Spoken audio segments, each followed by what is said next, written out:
Hello，大家好，呢度係聽住瞓。今日好開心可以再次邀請到阿珊上嚟同我哋分享佢嘅靈異經歷。阿珊你好啊 Hello，聽住瞓，好耐冇見。係啊，今日又嚟講親身嘅靈異經歷。咁開始噶啦喎。好啊。其實呢，我曾經就一段短嘅時間喺某大主題樂園工作過嘅。喺嗰個主題樂園呢，就我唔知真係關我自己本身靈異體質事，定係嗰個主題樂園真係有咁多神奇嘅靈異嘅事件啦。其中一個就係我喺其中一個遊樂設施去每一日我哋開始俾啲遊客玩之前，所有嘅同事都要做一次檢查先嘅，幫嗰個遊樂設施。咁我嗰個工作呢，嗰一日嘅工作呢，就係要去一間睇片嘅房嗰度檢查。兩道門呢，一出一入啦，咁都係電動門嚟嘅，好重，人手係推唔開嘅。咁我就做完檢查之後，條片自動播完熄咗啦。咁我就照例等佢自動打開道門啦，就唔開喎。跟住就唔得喎，咁我就必上去個 control tower 嗰度講，道門冇打開到咁樣啦。咁因為要報錯噶嘛，佢哋話咁啊，試下溫多次條片，因為一個程序嚟嘅。條片溫完之後咧，就會嗰個電腦 set 咗咧，係道門會打開噶啦。咁再溫多一次條片啦，幾分鐘之後條片溫完啦，都係冇打開到道門。咁我哋可以做嘅嘢咧，就係將個 auto mode 轉做 mental mode， 咁就用手撳個開門掣。我都做埋呢一個動作啦，都係打唔開。跟住佢哋就話得，唔使驚，我哋搵人嚟幫你咁樣。咁其實我就唔係好驚嘅，我就覺得點解會咁樣呢？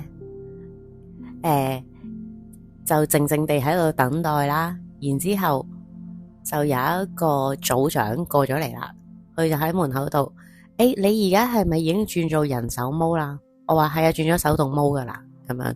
佢話你試下再撳，跟住我撳啦，唔得，出邊都有掣嘅。咁如果我呢邊校咗mental mode 嘅話咧，出邊嗰個開門掣去撳咗之後都可以睇下開唔開到嘅，佢撳到都係唔得。咁就個組長喺度門嗰度講咗句開工啦，冇玩啦，再撳就開咗啦。如果只係一次嘅話咧，我會覺得可能係巧合，但係只要我去喺呢一個遊樂設施度做，嗰日安排咗我個工作係去呢個遊樂設施，並且係呢一間播片室嘅話咧，我就一定係開唔到門嘅啦。但係其他同事唔會咁搞到咁多棘咯，即係可能會開得延遲咗，又或者係可能都要轉翻做 mental mode 去開，但係冇我連轉做 mental mode 都開唔到嘅情況。但係我遇到呢一個情況係唔止一次嘅咯，係啦。咁我就覺得佢哋係專登整蠱我嘅。咁同埋呢一個房咧，係因為佢播 projector 嘅嗰條片，所以係要全黑噶嘛。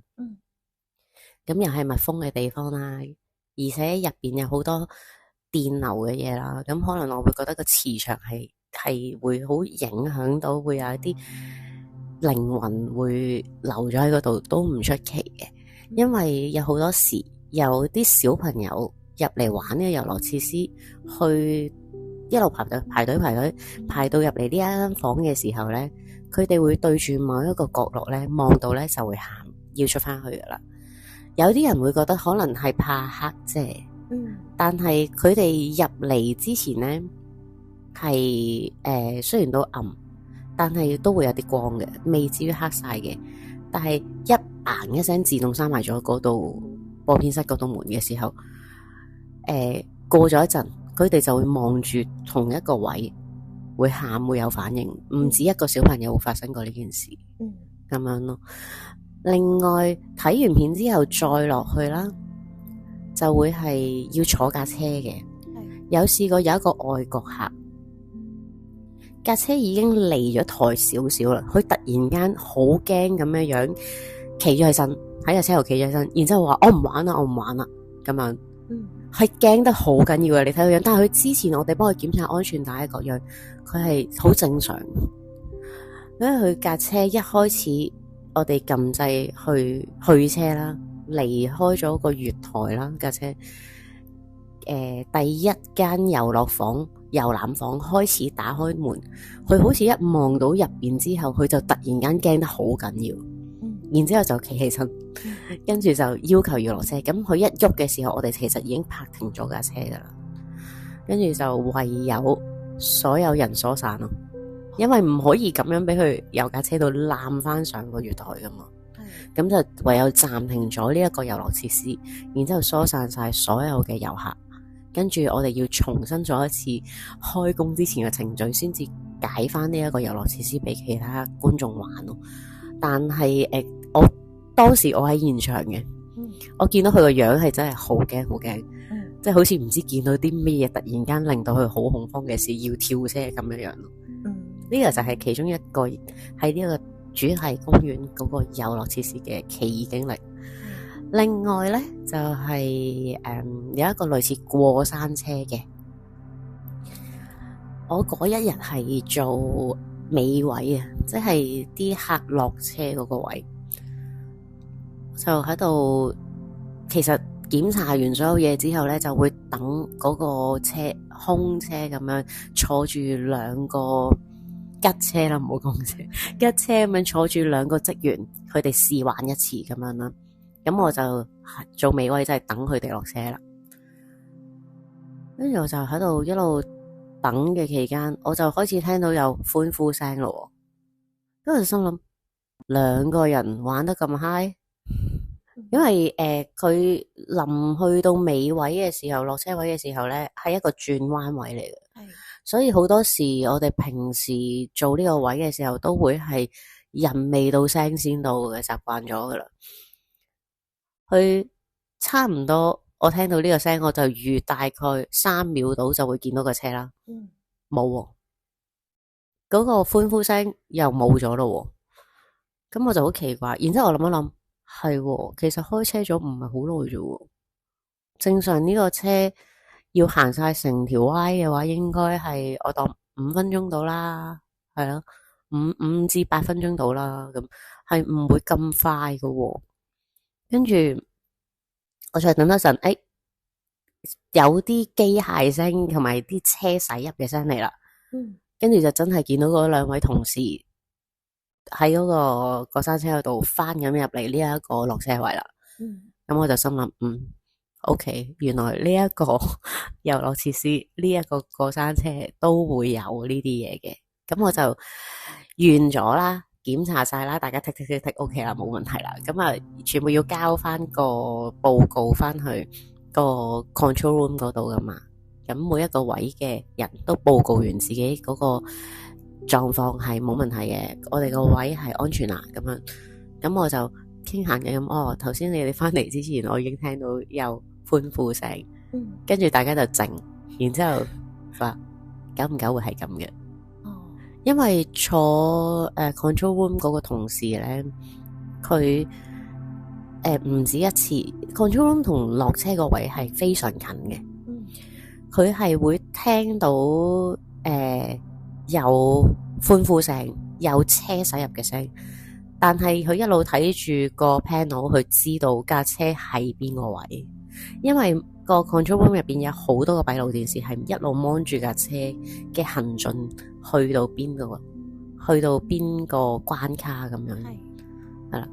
咁同埋有啲 message 彈出嚟噶嘛。佢話佢有好多時做呢個位嘅時候咧，都係聽到有架車駛緊翻嚟，有人玩得好嗨咁嘅聲，唔淨止係日頭未開放之前檢查，連已經運行緊有遊客玩緊嘅情況之下都係咁。咁我就知原來呢一個遊樂場都幾多經歷噶，同埋不分晝夜咯，真係。係啊，咁樣咯。跟住就最後講多個短短地嘅，就係佢有一個遊樂設施咧，就係好似自由落體咁樣嘅，係啦。咁就係升降嘅遊樂設施嚟噶啦，上升完之後突然間跌落嚟咁樣。咁我第一次去考呢一個，因為佢嗰度每一個遊樂設施都需要你學完之後去考牌，你得到 pass 咗啦，你先至可以有資格去控制呢一個遊樂設施嘅幫手咁樣咯。咁我第一次去實習去考呢一個遊樂設施嘅牌嘅時候咧，我就見到嗰個控制塔入邊有一張揮春，好有趣嘅。個揮春咧，人哋通常係乜乜平安啦，出入平安噶嘛。佢唔係，佢係上落平安嘅，係啦。咁我就係特登貨呢一個遊樂設施寫嘅喎，呢個揮春應該，因為你坊間你唔會買到上落平安嘅揮春噶嘛。咁佢哋就開始講呢一個黐呢張揮春嘅故事俾我聽啦。就係當初初 design 完呢一個 game 嘅時候，跟住試玩 OK 啊，各方面都冇問題啦，過晒安全測試。一開放俾遊客玩嘅時候嘅第一日，就一升上去，突然間就停咗。我哋停機咧有兩款嘅，一款咧就係緊急停，一款咧就係可以我哋啲職員解得到嘅停嘅。佢嗰隻咧就係停到咧一定要救車，即係搵人嚟救翻啲乘客落嚟。然後再揾 IT 部檢查，跟住先至可以重新再開翻部機俾人玩嗰種嘅停機，就叫做最大型嘅停機嚟噶啦。而事實試咗好多次都係咁。咁最麻煩係你升咗上去之後，突然間喺半路度停咗嘅話，啲客離晒地啊嘛，你唔可以突然間解咗安全鎖，叫啲客跳落嚟啊嘛，高空，咁就要做咩咧？就要 call 消防啦。咁呢一個遊樂場啦，佢其實有一條暗道咧，喺後台嗰度可以放架細型嘅消防車、雲梯車入嚟嘅。咁但係雖然都叫隱蔽，但係都總係會有乘客知道噶嘛。咁成日都會遇到咁樣嘅情況咧。上頭就唔高興啦，就成日都會叫 IT 嗰邊，喂，你哋真係檢查清楚發生咩事咁樣。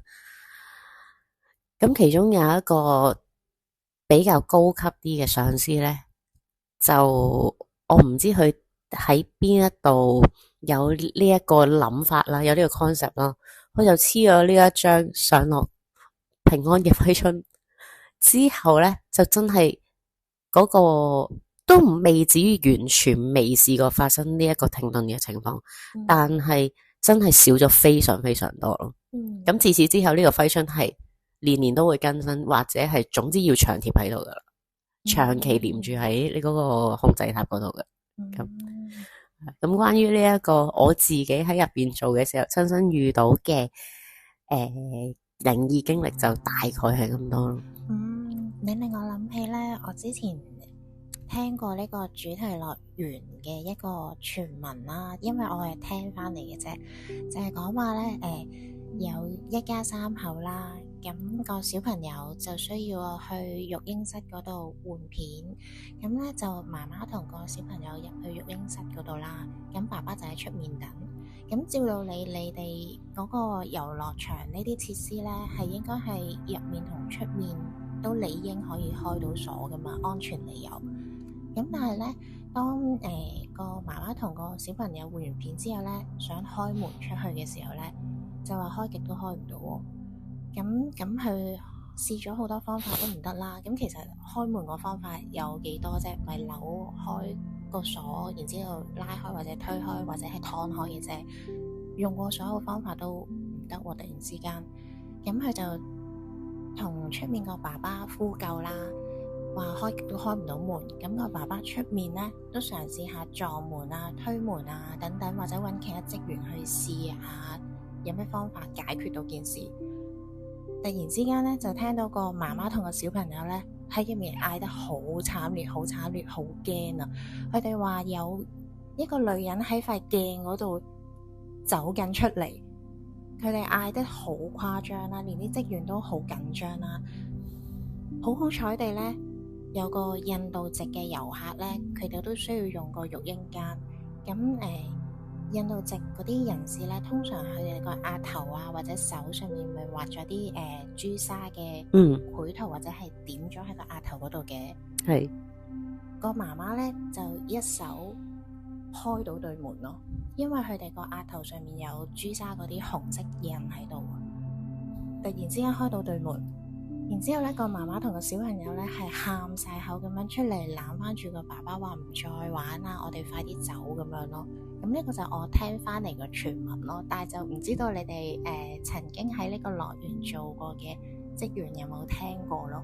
呢個就真係冇聽過。如果係真嘅話，應該都流傳得好係啊，因為我哋分好幾個 session 嘅，唔同嘅 team 會喺淨係 stay 喺嗰一個屬內嘅 session 嗰度做嘅，但係其實我哋跨 session 都會聽到人哋嘅靈異傳聞。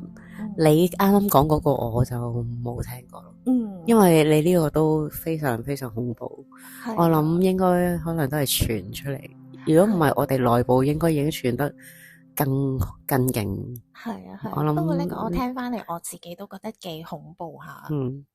佢有啲似以前一間戲院嘅傳聞咯，有一間係咪觀塘嗰間戲院？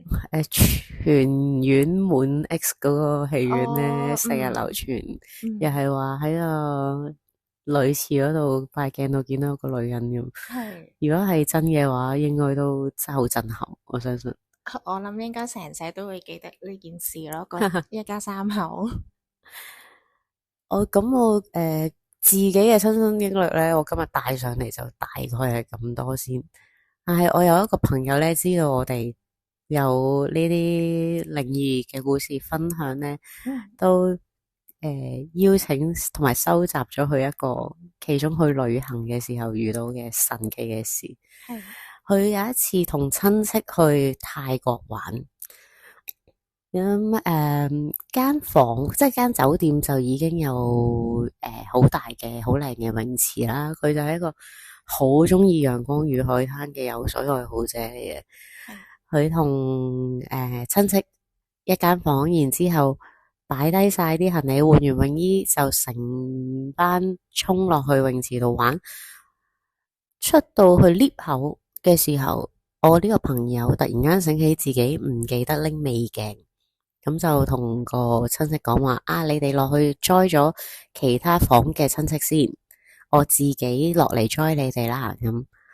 咁就去自己返入房嘅時候去搵個美鏡，就發現個旅行袋咧本身就紮住咗。你有冇去過泰國嗰啲酒店咧？佢哋好中意將一啲毛巾定係床巾嘅嘢接到好似一個係啦，或者一朵花咁樣嘅。有啊。佢一入到房嘅時候，佢就係欣賞咗呢樣嘢嘅。好靚啊，真係呢一間酒店果然係5星級酒店咁樣。佢一入到房去攞美鏡搵美鏡嘅時候咧，佢一下都醒唔起呢樣嘢。佢喺個旅行袋度抄完個美鏡之後，突然間諗，咦，嗰張床上面嗰個接得好靚嗰個巾去咗邊咧？佢就好奇，唔知點解，佢明明應該係好興奮地想衝去游水啊嘛，佢突然間就俾呢件事嘥 check 咗，就好落力咁喺間房嗰度係咁揾呢一個床巾。最後喺邊度揾到咧？佢喺間酒店房嘅露台嗰度揾到。但係個露台嗰度玻璃門係 lock 咗噶。然之後佢望出去嘅時候係見到出邊個露台嗰度咪會有張小圓台，有啲好似躺椅咁樣俾人 hea 下噶嘛。佢喺嗰張小圓台度見到嗰個巾擺咗喺度，好正常擺咗喺度。佢就覺得咦，點解會喺出邊嘅？跟住佢就想開門拎嘅時候，一開門lock 住喎。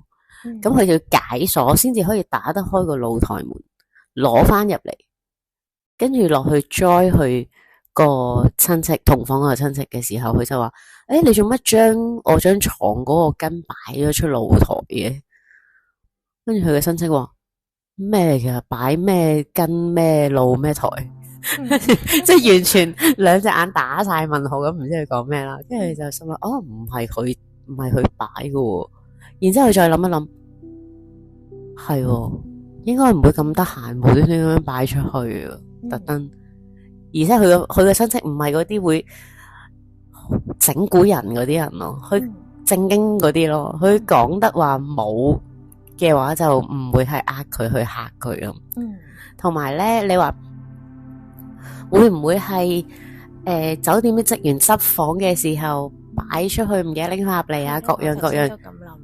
係啦，咁我都有疑問到呢個問題。我個朋友就話，佢其實喺自己嗰層等緊 lift 嘅時候，突然間醒起冇拎微鏡，就已經折返啦。嗰個過程都唔使2分鐘，到佢翻入房嘅話，就算執房都唔會咁快咯。就算真係有人執緊房，佢應該開門嘅時候都會見到嗰個人咯。但係冇咯，咁樣，咁佢就諗住完噶啦呢件事。唔提就算啦，因為嗰晚都相安無事，又冇奇怪嘢發生。佢呢個旅程就係跟團嘅。到第2日食早餐嘅時候呢，住去嗰一層嘅另外一間房嘅團友呢，同佢哋隔離台，就聽到佢喺度提翻呢一件事嘅時候，嗰兩夫婦就同我個朋友講：原來應該唔係我哋諗多咗喎，咁就即刻打石水搵想問：咦，你哋又遇到啲咩啊？咁兩公婆就話：佢哋夜晚瞓覺嘅時候呢，就係頭對頭咁樣平排瞓嘅。兩公婆嘅習慣不嬲都係咁噶啦，瞓醒嘅時候係頭對腳嘅，就係咁啦。咁佢哋就覺得，呢間酒店應該係勁嘅，係啊。下一次如果去旅行見到呢間酒店，要交叉咗去，係啦，交叉咗去，或者要睇睇帶定啲咩防身嘢咁樣。咁由於我就唔常去泰國嘅，我亦都冇興趣想知，因為眼不見為光淨，所以我就冇問到間酒店名啦。